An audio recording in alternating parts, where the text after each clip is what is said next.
It's early morning in Islamabad, Pakistan, and among the millions of people starting their day is one family preparing to flee. We are going to the airport and we are taking you to Canada. And I'm giving you the passports. Their escort, Canadian human rights activist Majed El Shafie, accompanied by a cameraman to document the journey. For 3 years, Majed has been working to get them out of Pakistan. The family has been targeted because of their Christian beliefs. A Muslim extremist went so far as to savagely rape this young girl, Neha. He raped her severely as a punishment for her father because he refused to convert to his religion. No more darkness. The light will prevail. They've been living in hiding, but today they hope to leave all of that behind, so long as the Muslim extremists don't get to them first. How tense were you throughout this entire journey? In some points, I was shaking. In some points. And the family held up? You can see the fear in their eyes that this will work or not. But at the same time, you can see the trust and the hope that, you know, we've been here for 5 years. Let's get out of here for freedom and a new country, a new life. I want you to be on this side. It's a short but tense drive to the airport. Once there, they blend in with the crowd and are soon safely on board for their flight. Hours later, high in the sky, at long last the tension is gone, replaced with joy and laughter and a chance to celebrate. So what do you think, Majed? I think we just saved 7 lives. After an 11,000-kilometer journey, their flight lands in Toronto, where a welcoming party anxiously awaits. Well, we're just waiting for them to come out and see what happens. Among those on hand, members of the church who raised money to bring the Massis to Canada, along with the Batty family, who will open up their home to the newcomers. And Majed emerges with the Massis in tow, with Canadian flags in hand. Hello, baby. Welcome to Georgia. Instant friendships are forged. Perfect strangers who suddenly seem more like long-lost friends. How are you, Neha? And the welcome continues on the street outside the house that will become their temporary home. Okay, let's go inside. It's cold.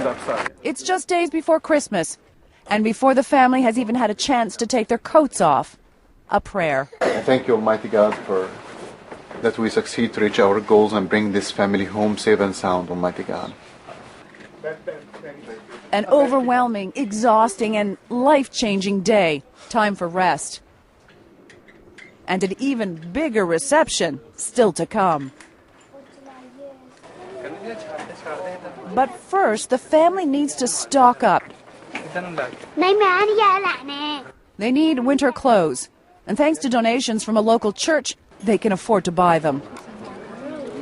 So dull. And perhaps even some new toys. A few weeks later, the church behind the generosity offers the family a hero's welcome. It's called the Toronto Airport Christian Fellowship. The church Majed attends. The congregation here paid not just for clothes and toys, but also donated nearly $20,000 to pay for the family's flight. And today there's a special guest in attendance, Immigration Minister Jason Kenney. Majed convinced Kenney to take the highly unusual step of personally issuing a temporary resident permit to the family. Thank you to all of you who contributed to this, helping save this family. A special visa so they could come to Canada, something Kenney's only done twice before in his year and a half on the job. When you see a girl who has suffered what she did, when you see a family who's lost all of its sense of hope and dignity, I just felt absolutely compelled to do whatever we could to help them. We had to find a way to help the family come here that was truly extraordinary. Are you worried at all, though, that by doing that you open the doors to a flood of requests for more passionate intervention on your part? Yes, and that's why we emphasize that this is truly extraordinary.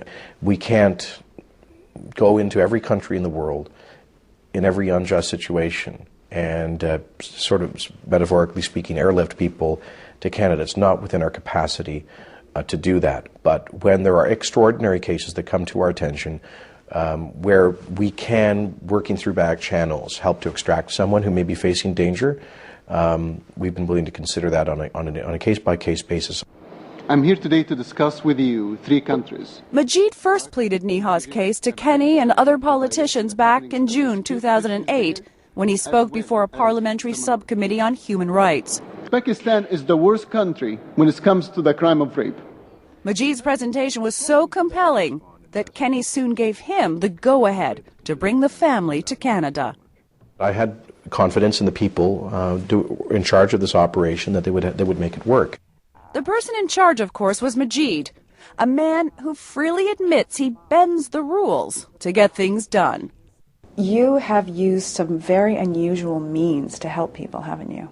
Every means necessary. You don't draw a line anywhere? As long as not violent. And why are you willing to try such unorthodox methods? To save people's life, anything. Even going so far as to hide families who've been ordered deported from Canada. How many other families are you sheltering right now in Canada? Around 3 or 4. Are they also in hiding? Yes.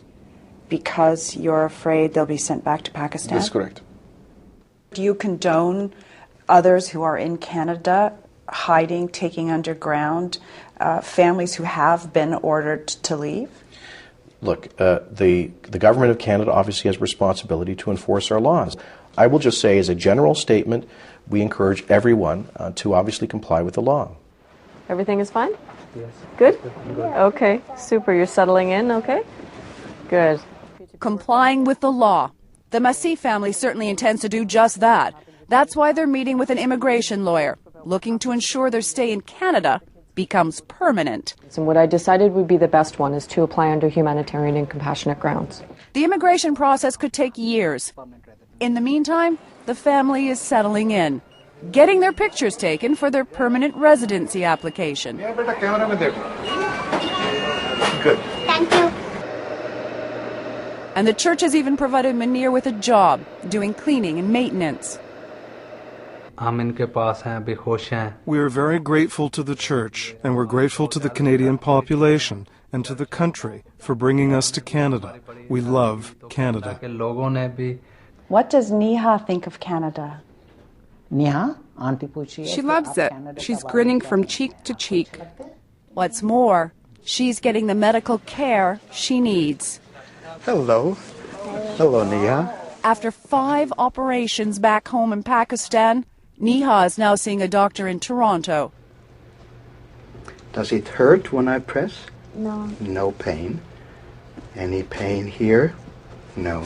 No pain, and no more reason to be afraid. At long last, this family has cause for hope. And they have one man above all others to thank. We are very grateful to Majed El Shafie for taking the time out, investing in us, and bringing us to Canada. I would say I'm not a hero. I'm a man who works with heroes. The people that we save every day, they are heroes. Heroes who survived a harrowing ordeal. But those troubles are now a world away. And this family's days of fleeing danger, now over.